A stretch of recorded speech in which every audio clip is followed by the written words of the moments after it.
Hello everybody and welcome back to my channel, or welcome to my channel. My name is Margaret, also known as Margaret Corleone Blues or MCB7280. Now when I first decided to make a YouTube channel, I knew this was one of the videos I was going to make, and I was going to wait a little bit. I decided sooner rather than later to make this video would probably be better. And this video is going to be the story time about how I got to meet Al Pacino the first time. I feel like the story isn't as exciting as the second time I met him. Whatever, it's still meeting Al Pacino. It's still exciting. So we are going to talk about that. And my goal is to put this up on April 25th. I'm filming this on the 20th. My goal is to put this up on April 25th, which is Al Pacino's 82nd birthday. So first off, happy birthday, Al Pacino. I hope your day is amazing and you get to celebrate with all your friends and family. For whatever reason, I mean, I've been a fan of Al Pacino for I think 10 years, a little over 10 years. But for whatever reason, Al Pacino's kind of having his moment in the spotlight as the internet's favorite old man. And I love it, and people are making a huge deal about his Shrek phone case, which I feel like his kids got him because they had an Adam Sandler birthday cake. So I think they have a good sense of humor. So yeah, everybody's loving on Al Pacino lately, and I'm so happy. So I figured people would like this video and want to hear what my experience was meeting him and talking to him and all that good stuff. I also have been looking for this shirt for months. It's Michael Corleone, the love of my life. And I've been looking for this for months, and I finally found it in the corner of my closet, all the way in the back. It was jammed behind so many things. I finally found that the other day, so I'm like, I gotta wear this for the video because I haven't worn the shirt in so long. So here is the story of how I got to meet Al Pacino for the first time. Here's my picture. Hello.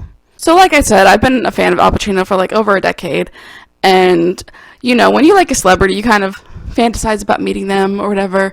And so I wanted to meet Al. It wasn't oh my god, I have to meet him, but it was what would I do? My friends would always joke to me you're gonna have a heart attack if you meet Al Pacino. We want it on film when you meet Al Pacino, it's gonna be funny. So I kind of thought about it, and I remember somebody that I used to be friends with, keyword there's used to be, had a signed picture from Al Pacino, and I touched it, and it was the most amazing thing ever. So I think it was 2015 or 2016. It was somewhere in that time period. Al Pacino was in a new show on Broadway called China Doll. And for whatever reason, I thought about going, but then I didn't end up going. And I don't know why I didn't. And a lot of people that I knew from the Al Pacino fandom went, and they got to meet him at the stage door. And then after that, I kind of had a little bit of a FOMO for not getting to meet him, and I kind of was okay, I have to meet him because so many other people got to meet him, and I was really sad I didn't go to the show even though I wanted to, and I don't remember why I didn't try to get tickets, which was really stupid of me. So I always figured, based on everybody else's experiences, that if I was going to meet Al Pacino, it was going to be at a Broadway show. So I was waiting and waiting and waiting for an announcement to be made about him coming back to Broadway, and wasn't happening, and I was a little oh my gosh, he needs to come back soon, come on. I think there was a play, I don't remember what it was called, but it was in talks for a while to come to Broadway, and I was just waiting for that announcement. So the Broadway show didn't happen. I think China Doll is the last show Al's done on Broadway, if I'm not mistaken, because I probably would have gone to another show by now if he had come back. So one morning I was just, scrolling through the news, and I saw that there was going to be a Al Pacino Film Festival at a little movie theater in New York City in Greenwich Village called the Quad Cinema. And not only was it going to be an Al Pacino Film Fest, but he was going to be there in some special appearances, and I was okay, I have to go to this. So the Quad Cinema is this little teeny tiny movie theater, and they show mostly indie movies and older movies, and it's so cute. And they actually have a lot of celebrity appearances, they do a lot of Q&As for movies that are coming out. So they put out the schedule for the Al Pacino Film Festival, but they did not tell us yet when Al was going to be there. So I didn't go ahead and get tickets because I was waiting and waiting and waiting. And I was so worried because I didn't know when he was going to be there, that whatever show he did end up coming to was going to be sold out by the time that I got my tickets. I was so hyper vigilant about this.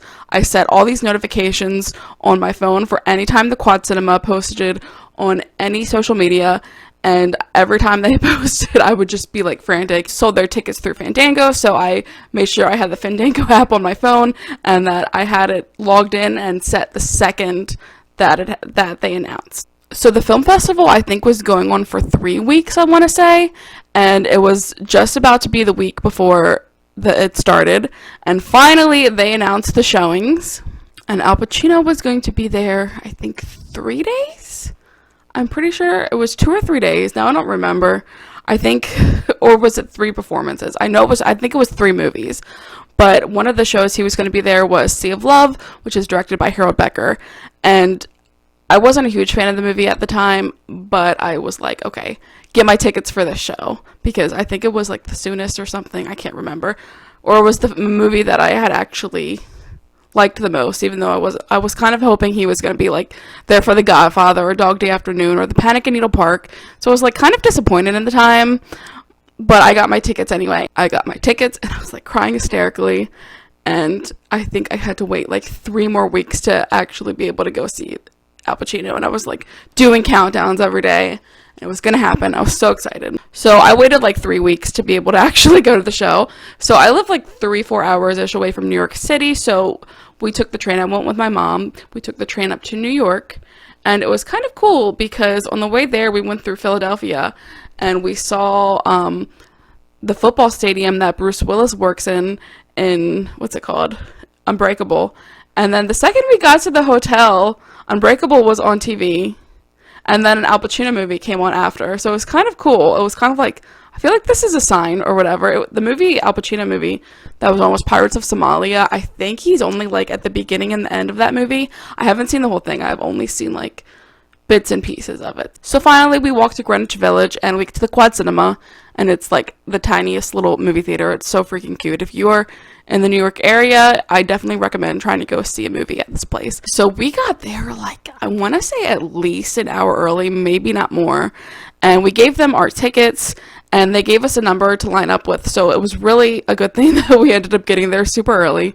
So we just hang out in the bar. That we had like wine, I think, and like snacks. And there was like a drawing of Al Pacino. So that was really cool. So finally it was time to line up for the movie.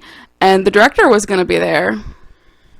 So I think we were like 6 and 7 to line up, my mom and I, and we managed to get in the front row of the movie theater, and I was like bawling hysterically because I knew Al was going to be right there. Like they had the chair set up for him for afterwards for the Q&A, and just seeing the chairs, I started crying.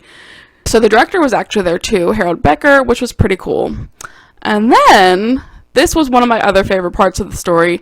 We were waiting for the movie to start, and I turn around and I see this little older blonde woman who is super tiny in like the reserve section, and I realize it is none other than the legend herself, Carol Kane.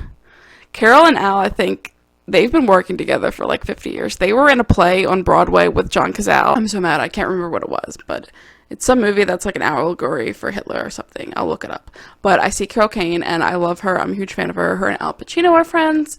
So she was there just chilling, watching the movie, and I didn't talk to her, but I almost wish I did go up and say something to her because I absolutely love her. And she's so tiny. I'm only 5'3". I felt like a giant next to her, and she was like wearing a black dress. Like I saw her talking to some woman, I don't know if she was famous or not, after the show, and she just seemed so cute and normal, and she was just having a regular conversation, and she wasn't like acting like a celebrity, like, oh, look at me, I'm Carol Kane. So I didn't want to bother her. I think I saw one person on Instagram had taken a picture with her after the show, and I kind of wish I did, but it's whatever. I was there to see Al. And also, Carol Kane probably knew John Belushi because she was on the show Taxi, and John used to hang around the set all the time to see Danny DeVito and Christopher Lloyd. So she probably knew John, and I could have asked her. But that was before I liked John. It was actually cool because it was in Greenwich Village, and that's where John Belushi lived when he first moved to New York. So, like, everything in my life is connected to John Belushi. But anyway, I love you, John. I have a really pretty picture of him right across from me, and he's so pretty. Anyway, where were we? We were talking about Al Pacino. Oh yeah, so I watched Sea of Love, and I've seen Sea of Love. I think I've only watched it a couple times before that, and I just seeing in the big screen. I feel like seeing any movie on the big screen is like such a unique experience from watching it anywhere else. So Sea of Love is an amazing movie, and if you have not seen it, I definitely recommend it. John Goodman in that movie is so great. Him and Al Pacino's friendship chemistry is great. Al Pacino and Alan Barkin's romantic sexual chemistry is great. It's such a cool thriller. So the movie ended, and Harold Becker, the director who watched the movie with us, he started talking. They were waiting for Al, and then all of a sudden the room like gets quiet and people start freaking out, because I was in the front, so I couldn't really see what was going on too much behind me. And I see Al Pacino come in, I'm like, oh my gosh. And it was like, I felt like when like in sitcoms or like cartoons or whatever, when people see like the love of their life and like the light shines down on them or whatever, it was like, oh my gosh. He also smelled really good, because I could smell him like the second this is probably creepy, but like the second he walked in, I could smell him.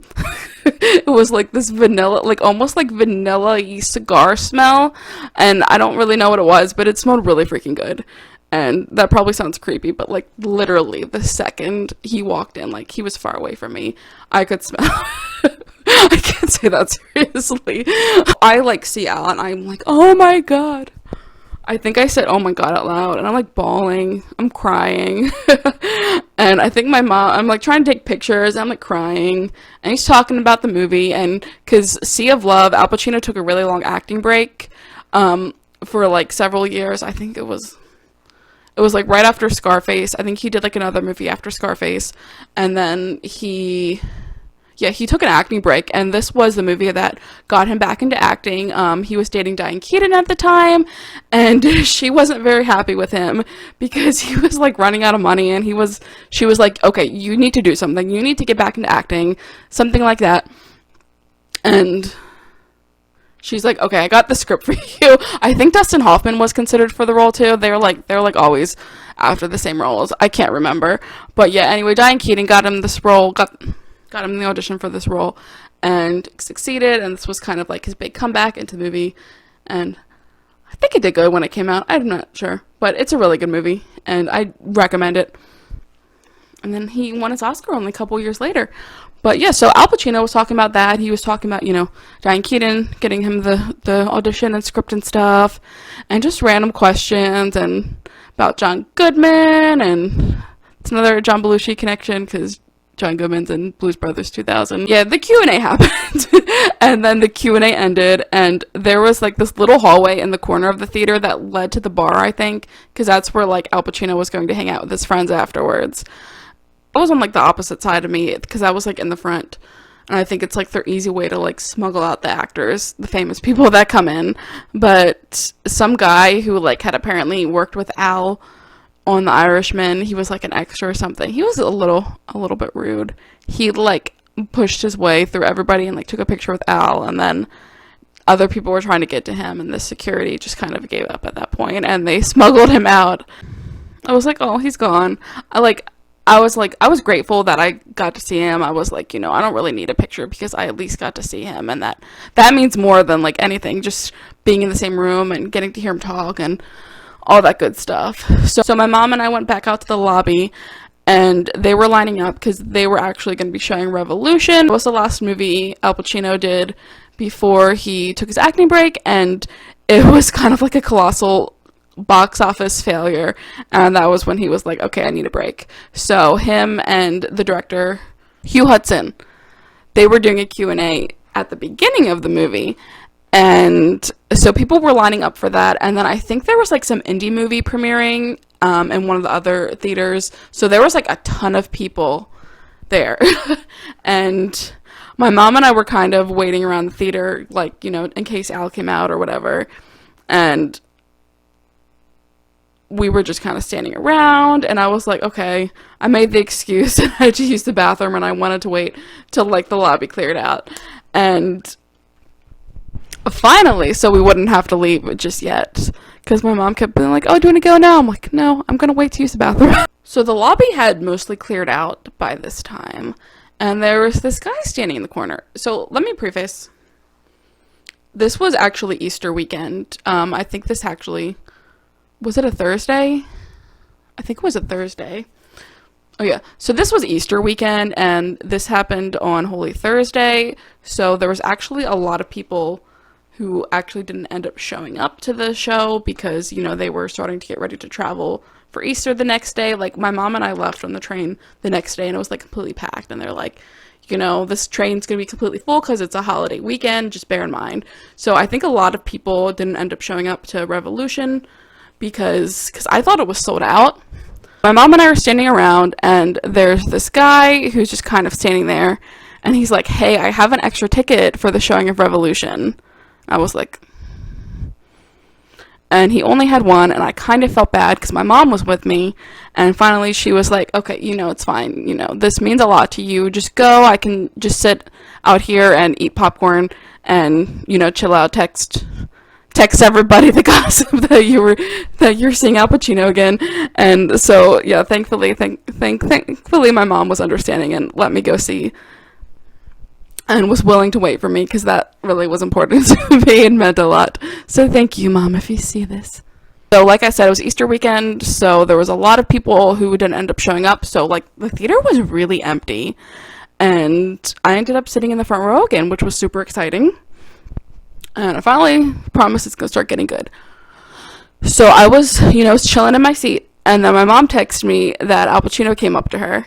And so I don't know if she ended up telling me the whole story via text, but basically what happened was my mom was sitting there eating popcorn, and Al Pacino comes out with his, like, entourage, like, his security, and I think, like, his assistant or whoever this lady was. And Al Pacino, like, sees my mom sitting there by herself, and he just comes up to her and shakes her hand.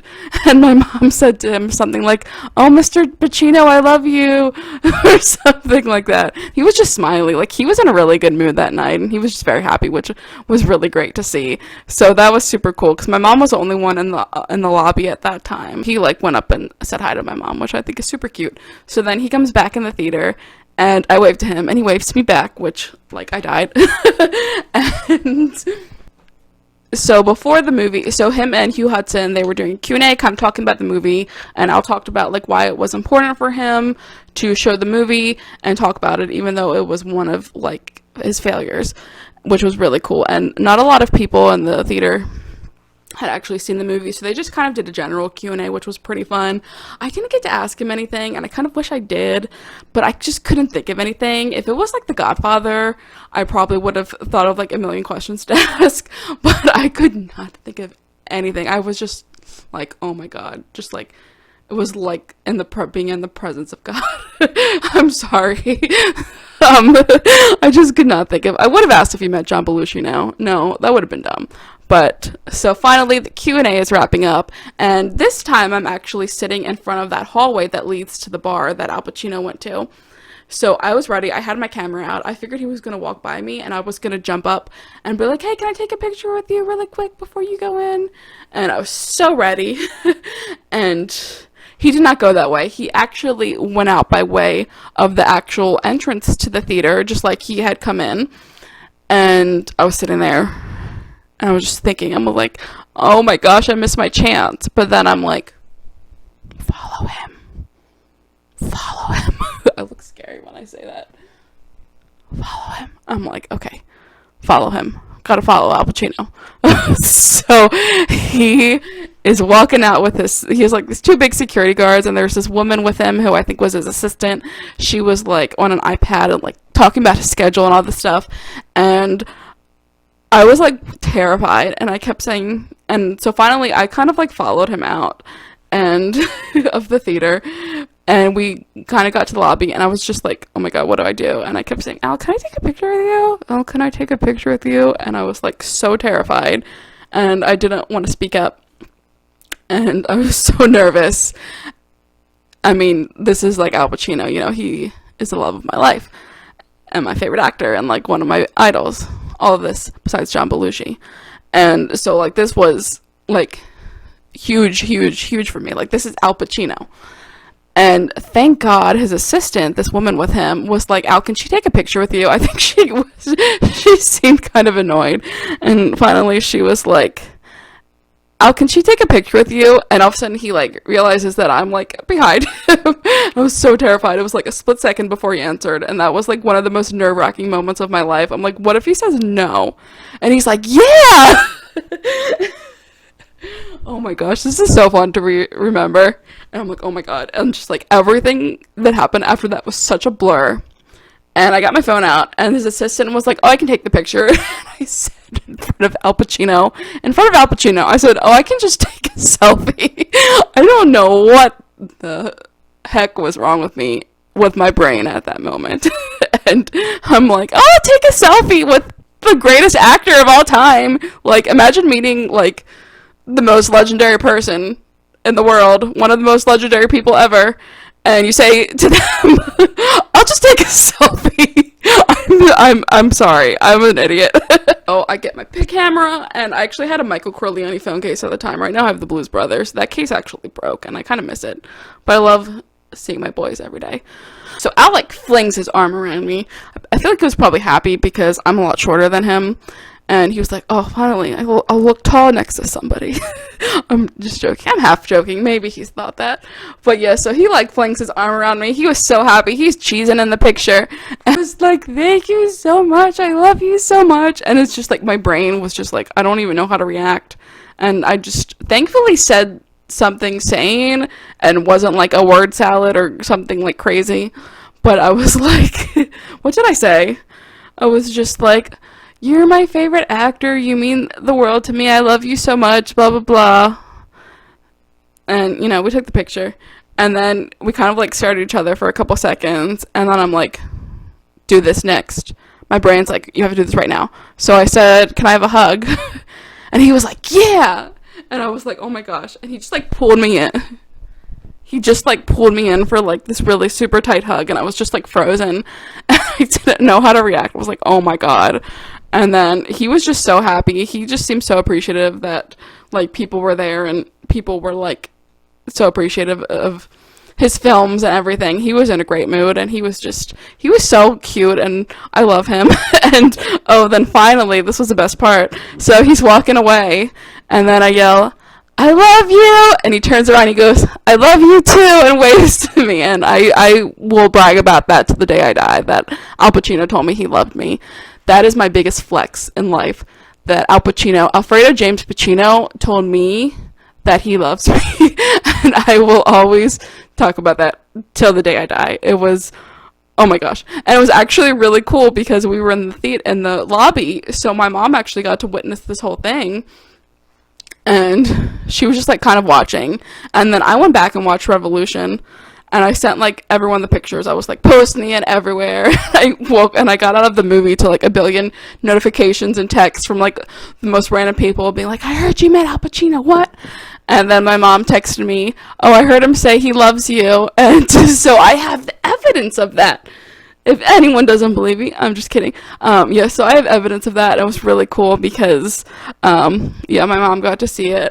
And it was I think one of the most special things about it was that, because, you know, like I said, I thought if I was going to meet Al, it was going to be, like, at a Broadway show at, like, the stage door or whatever. But the thing is, it was very, like, I guess, it was a very intimate meeting because it was literally, I was, like, the only one in the lobby. It was just me and Al and, like, his assistant and, like, 2 bodyguards. And then, like, the girl who was working the popcorn stand and my mom, like, way on the other side, who was just kind of watching all this go down.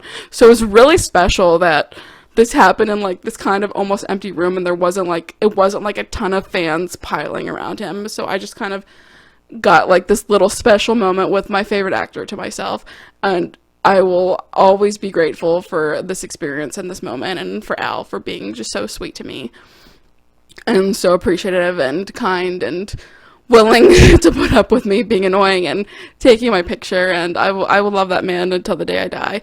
Yeah, he was just kind of hanging out in the bar for a while. From what my mom said, she said his assistant came out at one point and was like, can I get a popcorn for Al? So that was pretty cool. So Al likes popcorn. If you want to know what snacks Al Pacino likes.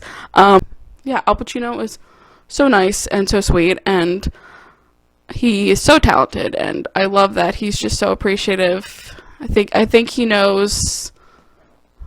I mean, he really struggled becoming an actor, and I think he's just very grateful for everything that he's achieved in his career and fans and all that good stuff. So it was just really, I don't really know. I think I'm rambling too much. Yeah, he's great. I love him. You know that.